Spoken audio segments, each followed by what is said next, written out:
One more quick little story. Like Bill was saying, big baits, know when to put them down. You know, key spot. He's got the right. Everything's lined up. Everything's perfect. Make the throw. You get no follows. You get no strike. You get no confirmation that this is the right thing to be doing. He taught me that real quick. This is a good story. This was awesome. This is what really got my attention. The first day that I ever got to go fishing with this guy, we're out in Frank's track when he used to have a lot of weeds, used to have holes. I used to never fish anywhere near the Tulies. I would always be 400, 500, 700, 800, 1,000 yards off the bank. That's where the fish were as far as I was concerned. We're out in the middle of a couple of key holes in the weeds. I'm slow rolling spinnerbaits. I'm a mission fish. I'm rattle trap, pump and drop. And Bill's for 2 hours. I'm hitting that key area, and that. And he says, he goes, I notice you're making like this triangle, and you keep going. He goes, that's your favorite section over there. And I go, yeah. He goes, not to be a smart ass, but are you sure there's fish here? And I said, dude. And so I start fishing. Start getting grumpy and all that kind of stuff. He goes, and so then finally he sits down and has a sandwich. And I go, you're not going to fish anymore? He goes, let me put it to you this way. He goes, when you're done screwing around, you want me to show you how to catch these things, you just let me know. And I turn around, I go, okay, big shot. I said, no, that ain't happening here. This is my house. He goes, okay, fine. And he sat there and he kept eating his sandwich. And I did another 15, 17 minutes, slow rolling that spinner. I'm dragging it in the grass. It's on the bottom. Blades aren't even spinning. I'm fishing this thing so slow. I caught him yesterday. Dude, they're here. I know they are. No follows, no nothing. And he said it again. He goes, when you're done screwing around and when you're ready for me to show you how to catch these things, you just tell me. And I said, all right, big shot. Let's see it. And this knucklehead, he pulls out a piece of plastic that was about this big. And he goes like this. And, yes, it was. And on a little bitty trout hook with 50-pound braided line. It was 415. It was 415 braid on a little teeny trout. Oh, that's right. That's right. And so he goes like this. He goes, you keep throwing right over there. I know something cool is over there. And he goes, fling. Fed it some line. It was about 5 feet deep. And he goes, oh, there she is. The first one was 6.5 pounds, no crap. The first one was 6.5 pounds. And I go, let me see that rig. You're catfishing with a piece of plastic. This is ridiculous. Lets that one go. He fixes this thing again, and now he knows what. And he goes, pitch. He pitched to the other side. He goes, shake, shake. It hit the bottom. He went shake, shake. I watched the line. He goes, another one's. I go, yeah, I can see that. Boom. He said like a 3.5. We go to the next one. He caught a 5, a 7. He caught a 3.5, a 6, a 5, a 7. And I said, that's it. I sat down in my boat and I said, learn me this. That was the most awesome thing I have ever seen. And that's the day I got introduced to drop shotting. And he showed me how effective it could be. Here's what it is. It was 6 foot of water, 5.5, 6 foot, top, middle, bottom. He threw buzz baits and spooks over the top, and he slow rose spinner baits on the bottom.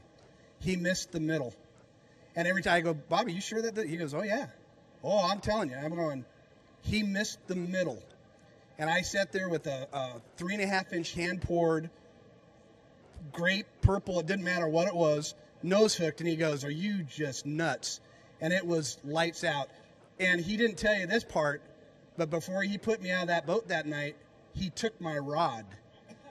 He took the rod and the reel and the line and the setup, and you guided and you learned. He'd send me pictures, and he goes, oh, my gosh, I have a whole new lake to fish. I have a whole new lake to fish, light bulb, because now he's got the middle.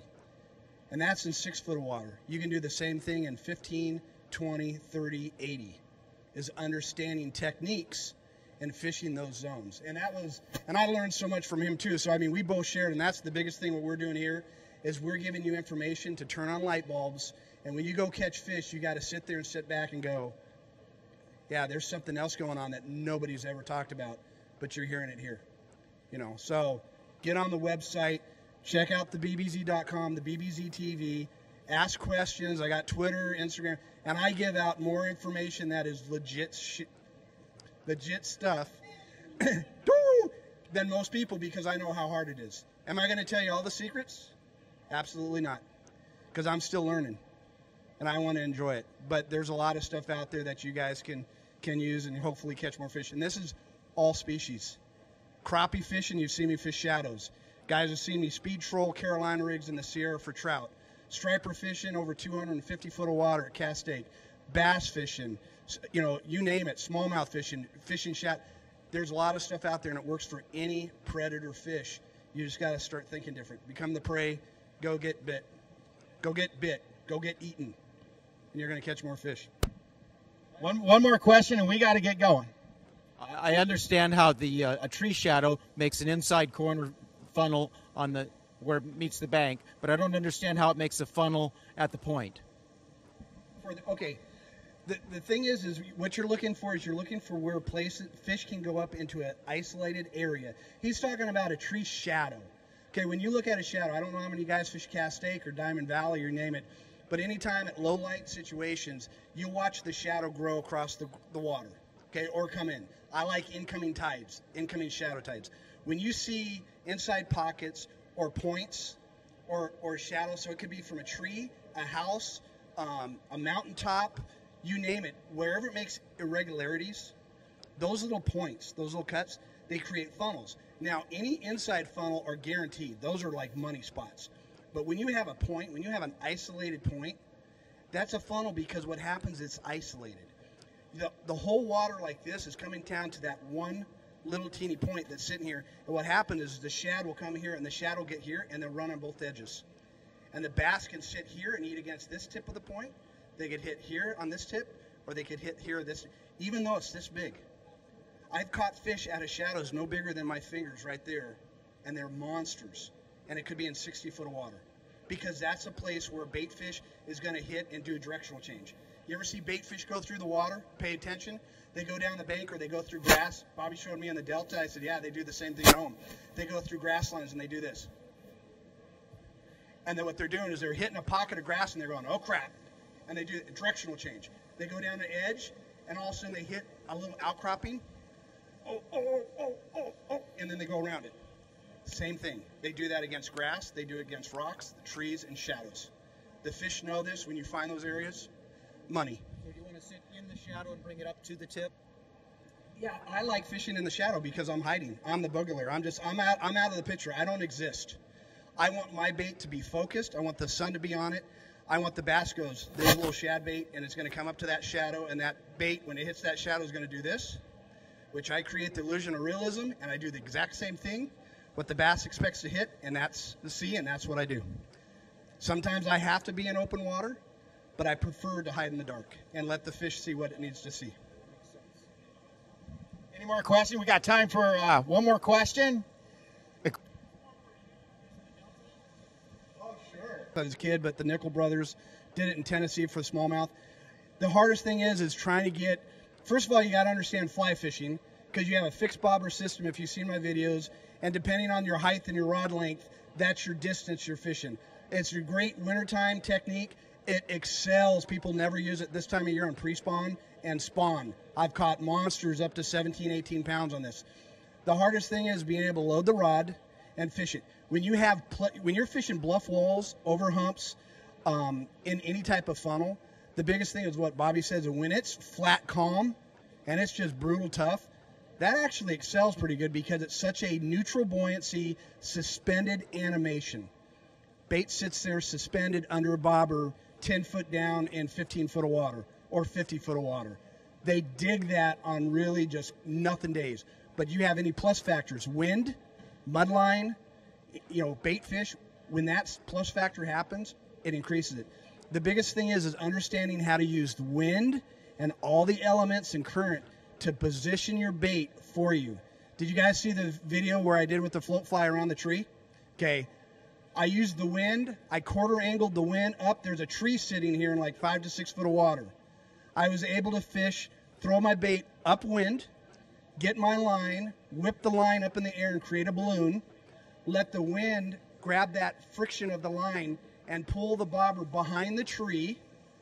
As it went behind the tree, I mended the line like fly fishing, I worked the bobber around the front of the tree, and when it got the front of the tree, I opened up my line, created another sock, and worked it around the back end and caught fish. Okay, so understanding boat positioning and how wind affects it and currents and bringing things in. When you understand that and see it, I always fish with the wind in my face backwards. That's a whole nother show. But I let the wind dictate how my bait's going to move, because that's how bait fish move in the water. He fishes current. He showed me. You're fishing seams 90% of the time where the seam has a break or a dog leg or a deadfall, and the fish can sit there, and that's where the bait fish are going to come up and do this, and that's where he gets pummeled. I do the same thing in lakes. I just wait for the wind to work, or boat traffic, or current, or whatever, and I do the same thing, and I'll use my tools to my advantage to work my bait into key areas, because that's what they do anyways. The bait fish get against the wall, and they parallel that wall on a float and fly, just like they parallel that wall with an ice jig in 80 foot. They parallel that wall in 2 foot of water with a Senko. It's a funnel. It's just using your tools and your equipment to your advantage. All right, that's excellent. Folks, the BBZ Zone, Bill Siemantel, get his card. If you guys didn't get your card so you can get a hold of him, go to his website, go to his YouTube channel. I'll tell you what, you guys, we're so fortunate to have Billy here today. We really appreciate him showing up. You guys want